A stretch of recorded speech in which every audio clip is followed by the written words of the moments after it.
नमस्कार, आप देख रहे हैं हल्ला बोल टीवी। मैं हूं असद अली। पूर्व मुख्यमंत्री राबड़ी देवी आखिर ऐसा क्यों चाहती हैं कि अशोक चौधरी मर जाएं और सम्राट चौधरी भस जाए? आइए इस पूरे मामले को विस्तार से समझते हैं हल्ला बोल टीवी के संपादक दीपक शर्मा से। अशोक चौधरी मर जाए, सम्राट चौधरी भस जाए, राबड़ी देवी ने ऐसा तो नहीं कहा।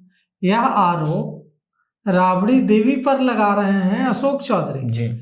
अशोक चौधरी ने आज विधानसभा परिसर में पत्रकारों से बातचीत करते हुए कहा कि राबड़ी देवी चाहती है कि अशोक चौधरी मर जाए। राबड़ी देवी चाहती है कि अशोक चौधरी मर जाए और सम्राट चौधरी भस जाए जी। ऐसा राबड़ी देवी चाहती है। अशोक चौधरी ने कहा कि जब इनकी सरकार थी तो 18 नरसंहार हुए बिहार में। सारे कारोबारी, डॉक्टर, इंजीनियर बिहार छोड़कर भाग गए। हालत यह हो गई कि जब बिहार का बंटवारा हुआ झारखंड से, तो बिहार में कोई 500, पटना में 500 रुपए में कोई होटल लेने के लिए तैयार नहीं था। तब अशोक चौधरी ने कहा कि फिर नीतीश कुमार आए और उन्होंने बिहार के प्रति व्यक्ति आय 7,000 से बढ़ाकर 68,000 तक लाई जी। और अब जब बेहतर स्थिति है तब राबड़ी देवी इस्तीफा मांग रही है। दरअसल हुआ ये था कि राबड़ी देवी ने आज विधान परिषद में कहा था कि जब सम्राट चौधरी गृह मंत्री बने थे तो उन्होंने कहा था कि अगर अपराध नहीं रुका तो मैं इस्तीफा दे दूंगा। अपराध तो नहीं रुक रहा है। राबड़ी देवी ने कहा कि अपराध तो नहीं रुक रहा है, आए दिन बेटियों के साथ अपराध हो रहा है, तो अब सम्राट चौधरी को इस्तीफा दे देना चाहिए जी। अपराध रोकने में भी नाकाम रहे।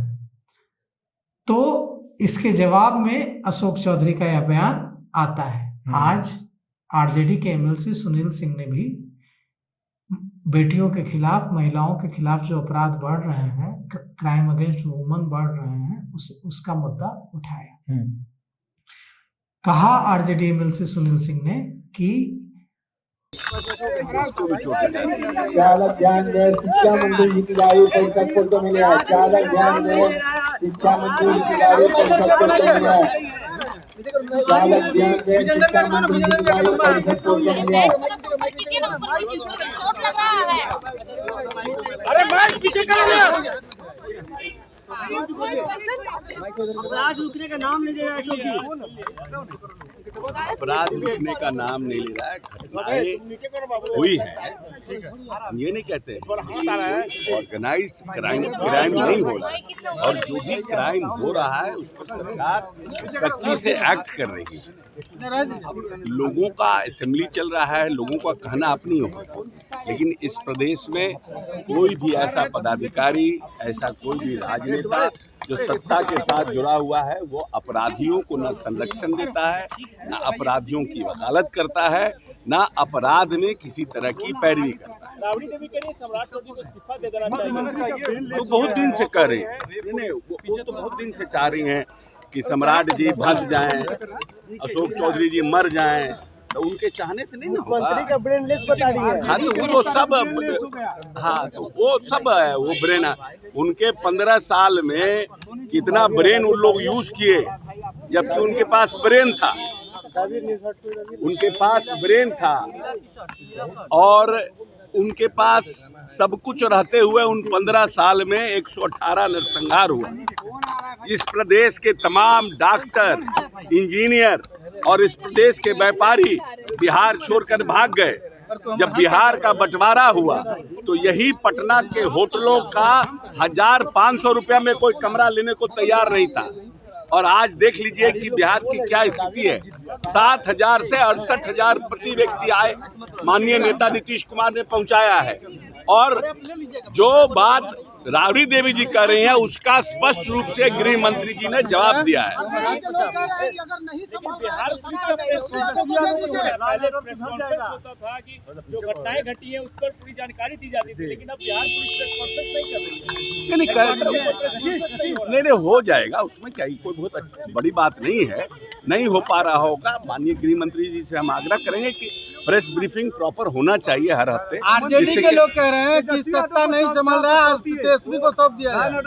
अगर हम नहीं अभी अगर जनता का वोट और जनता को देना ही नहीं है, उससे कोई मतलब ही नहीं है, तो कू करा के ले सकता, कौन मना कर रहा है उनको।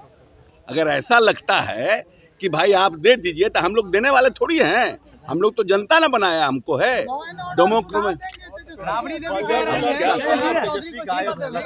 अरे छोड़िए ना, आप लोग भी टीआरपी पकड़ने के लिए चटकारा क्वेश्चन पूछते रहते।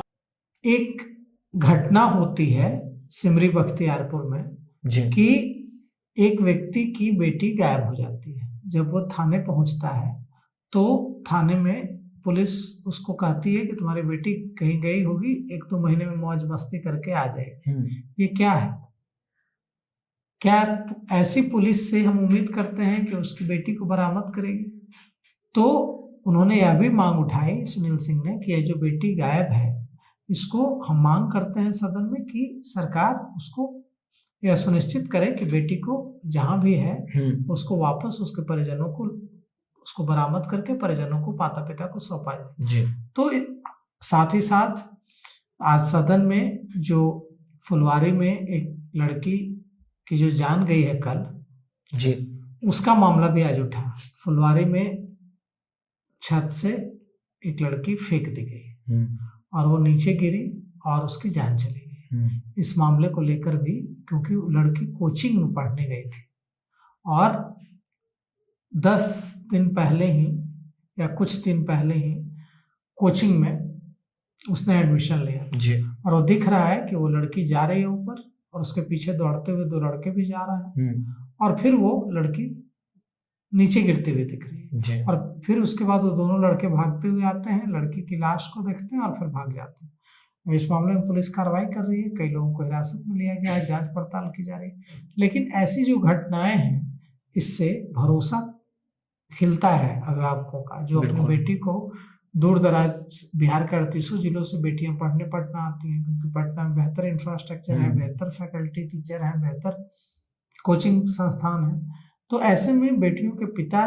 जो पढ़ने यहाँ आ रही हैं, वो डरेंगे ना ऐसी घटनाएं होंगी तो। निश्चित रूप से सरकार को ऐसे संवेदनशील मामलों को देखना चाहिए और जिस भी पुलिस अधिकारी ने पिता को ऐसा कहा है कि 1-2 महीने में तुम्हारी बेटी मौज मस्ती करके आ जाएगी, उसके वो तो अमानवीय काम किया है उसने कि एक व्यक्ति जिसकी बेटी गायब हो गई है और रो रहा है, उसके साथ ऐसा व्यवहार, उस पुलिस अफसर पर तो सरकार को तत्काल कार्रवाई करनी चाहिए। ऐसा व्यक्ति तो पुलिस अफसर में, पुलिस विभाग में पुलिस डिपार्टमेंट में रहने के लायक ही नहीं। तो सुना आपने इस पूरे मामले को लेकर आपकी क्या राय है? अपनी राय कमेंट बॉक्स में जरूर दीजिएगा। तो फिलहाल इस पेशकश में इतना ही। आगे की खबरों के लिए बने रहे हल्ला बोल टीवी के साथ। धन्यवाद।